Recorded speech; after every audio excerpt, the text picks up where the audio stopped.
வணக்கம் எனது அருமை உறவுகளை. இன்று பிறந்த நாள் திருமண நாள் கொண்டாடும் அனைத்து உறவுகளுக்கும் அடியனின் மனமார்ந்த நல்வாழ்த்துக்கள். இன்றைக்கி நம்ம பார்க்க போகிறது ஓவரி சுயம்புலிங்க சுவாமி கோவில் பற்றி தான். ஓவரி சுயம்புலிங்க சுவாமி கோவில் திசையன் விலைக்கு அருகில், அதாவது திருநெல்வேலி மாவட்டத்தில் திசையன் விலைக்கு அருகில் கடலோரத்தில் அமைந்த சைவ ஸ்தலம்.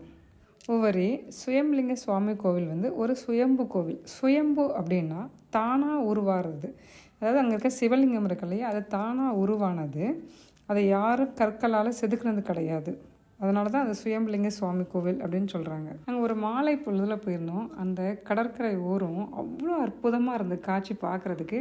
அது உங்களுக்கும் நான் எடுத்து கொடுத்துருக்கேன் பாருங்கள். நாங்கள் போகும்போது கடல் அலையில் காற்று ரொம்ப வேகமாக இருந்து, நம்ம கடலுக்குள்ளே போகிற மாதிரி நிறைய பெரிய பெரிய கற்கள்லாம் கொட்டி, பாறை கற்கள் அதெல்லாம் போட்டு உள்ளே போகிற மாதிரி வச்சுருந்தாலுமே அந்த காற்றுல நம்மெல்லாம் நேராக போனால் கூட இந்த காற்று தள்ளுது. காற்று ரொம்ப அளவுக்கு அதிகமாக வீசினதுனால இந்த பாறை கற்கள் மேலே நம்ம நடக்கவே முடியல. ஏன்னா அந்த தண்ணியெல்லாம் நம்ம மேலே தெரிச்சுது. அது ஒரு நல்லா தான் இருந்தது. ஆனால் அந்த காற்றுல நம்மளை தள்ளுது.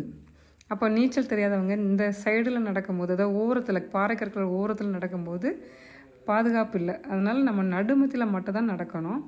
அழகான சிற்பங்களோட இதுவரைக்கும் எந்த சிவன் கோவிலையும் அடியேன் கேள்விப்படாத ஒரு பரிகாரம் இங்கே இருக்குது. நீங்கள் ஏதாவது உங்களுக்கு வேண்டுதல் இருக்குது அப்படின்னா சிவன்கிட்ட வைக்கிறீங்க அப்படின்னா, அதாவது சுயம்புலிங்க சுவாமிகிட்ட வைக்கிறீங்க அப்படின்னா அந்த வேண்டுதல் உங்களுக்கு நிறைவேறிச்சு அப்படின்னா, கோவிலோட கடல் இருக்கு இல்லையா, அதனோட அலையோட ஓரம் இருக்கும் இல்லையா, அந்த ஓரத்துலேருந்து பிளாப்பட்டினா பனை ஓலையில் செய்கிற பெட்டி. அந்த பிளாப்பட்டி நிறையா கடற்கரை மண் எடுத்து கோவில் பக்கத்தில் கொண்டு போடுவாங்க. ஆனால் இப்போ கடற்கரை ஓரமாகவே போட்டிருக்காங்க. நீங்கள் உங்களுக்கு ஒருவேளை இந்த மாதிரி வேண்டுதல் இருந்தால் கோயில் நிர்வாகத்திட்ட கேட்டுக்கிடுங்க. அதுக்கப்புறம் இந்த பிளாப்பட்டியும் அங்கேயே போட்டு வந்துடுவாங்க. சுயம்புலிங்க சுவாமி கோயிலில் வைகாசி விசாகம் ரொம்ப விசேஷம். எல்லா ஊர்லேருந்தும் மக்கள் வருவாங்க, எல்லா நாட்டிலேருந்து கூட மக்கள் வருவாங்க. ரொம்ப அற்புதமாக இருக்கும் அதை பார்க்குறதுக்கு. அருள்மிகு சுயம்புலிங்க சுவாமி கோயிலில் சுயம்புலிங்க சுவாமிக்கு தனி சன்னதியும், பிள்ளையாருக்கு தனி சன்னதியும், பிரம்மசக்தி அம்மனுக்கு தனி சன்னதியும், அதாவது உட்பிரகாரத்தில் புதிய அம்மனும் வெளிப்பிரகாரத்தில் பழைய அம்மனும் இருக்கின்றனர். பிரம்மசக்தி அம்மன் சன்னதியில் மட்டும் 2 பிரம்மசக்தி அம்மன். ஏன்? ஒரு காரணத்தால் பழைய பிரம்மசக்தி அம்மனை மாற்றி புது பிரம்மசக்தி அம்மனை வச்சு மக்கள் வழிபடுறாங்க. பழைய பிரம்மசக்தி அம்மனை மாற்றணும்னு நினச்ச மக்கள் மாற்றி புது அம்மனை வச்சிடுறாங்க.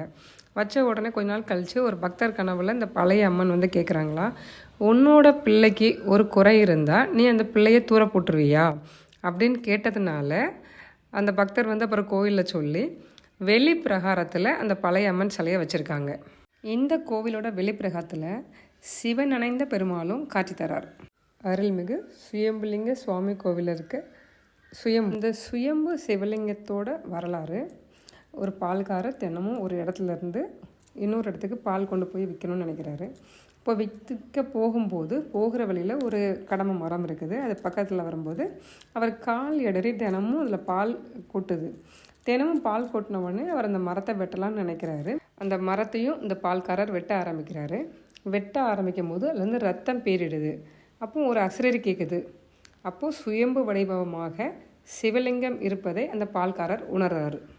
அந்த இடத்துலையே சுயம்புலிங்கமாக சிவலிங்கம் இருப்பதை உணர்ந்த மக்கள் ஒரு பனை ஓலையால் கோவில் அமைத்து வழிபட்டு வந்தனர். காலம் செல்ல செல்ல இவரோட சக்தியை உணர்ந்த மக்கள் எல்லாரும் எல்லா இடத்துலேருந்தும் வர தொடங்கினாங்க. வர தொடங்கினதுக்கப்புறம் கொஞ்சம் கொஞ்சமாக பெருசான கோவில் இப்போ மிகப்பெரிய சக்தி வாய்ந்த கோவிலாக உருவாகியிருக்கு. தற்போது சுயம்புலிங்க சுவாமி கோவிலில் மிகப்பெரிய அளவில் ராஜகோபுரம் கட்டும் பணி நடந்துக்கிட்டு இருக்குது. சுயம்புலிங்க சுவாமி கோவிலில் வைகாசி விசாகம் மிகச்சிறப்பு. கட்டுக்கடங்காக கூட்டம் இருக்கும். மக்கள் வைகாசி விசாகத்துக்கு பொதுவாக விரதம் இருப்பாங்க. விரதம் இருக்கிறவங்க அதிகாலையிலே கடலில் நீராடி அதுக்கப்புறம் கோவிலுக்கு போயிட்டு பொதுவாக இங்கே தங்கிடுவாங்க. இரவு பொழுது இங்கே தங்கிடுவாங்க. சாதாரண நாட்கள்லேயே இந்த கோவிலில் நிறைய பேர் தங்குவாங்க.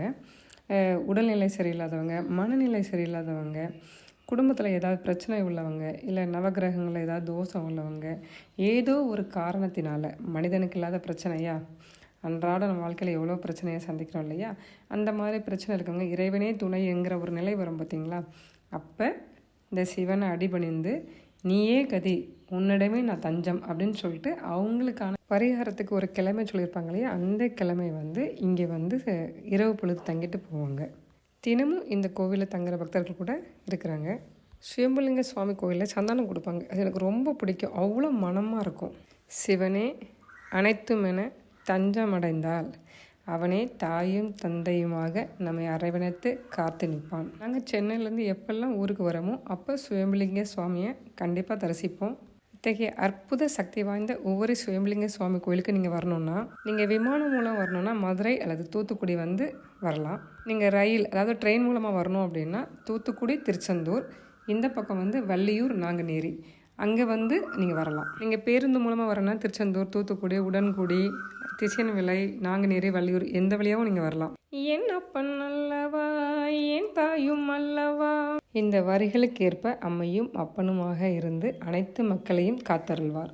தாயும் தந்தையுமாய் வீட்டிற்கும் அருள்மிகு சுயம்புலிங்க சுவாமியிடம் நோயில் இருப்பவருக்கு நோயிலிருந்து விடுதலை, குழந்தை இல்லாதவருக்கு குழந்தை பாக்கியம், திருமணம் வேண்டி நிற்போருக்கு திருமணம், படிக்கின்ற பிள்ளைங்களுக்கு நீண்ட ஆயுள், பண்பு, ஒழுக்கம், பக்தி, படிப்பு, வேலை வேண்டி நிற்போருக்கு வேலை, வீடு வேண்டி நிற்பவருக்கு வீடு, வேண்டியவர் வாழ்வில் அனைத்து நலன்களும் வளங்களும் பெற்று வாழ மனமாற பிரார்த்தனை செய்கிறேன். நமச்சிவாயம் வாழ்க, நாதன் தாள் வாழ்க. ஓம் நமச்சிவாய. மற்றொரு வீடியோ சந்திக்கலாம். நன்றி.